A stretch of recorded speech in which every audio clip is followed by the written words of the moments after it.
এত দ্বারা জানানো যাইতেছে যে পশ্চিমবঙ্গ সরকারের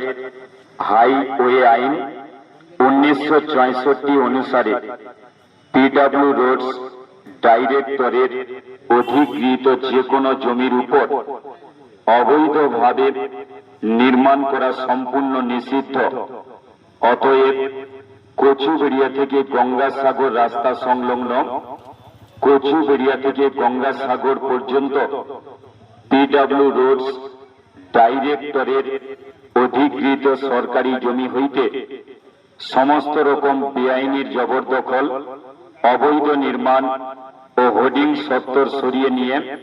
সরকারি জমি ফাঁকা করে দিতে হবে এবং অবৈধভাবে নয়নজুলি ভরাট করা বা নয়নজুলির মাটি অবৈধভাবে ব্যবহার করা হইতে বিরত থাকতে নির্দেশ দেওয়া হচ্ছে।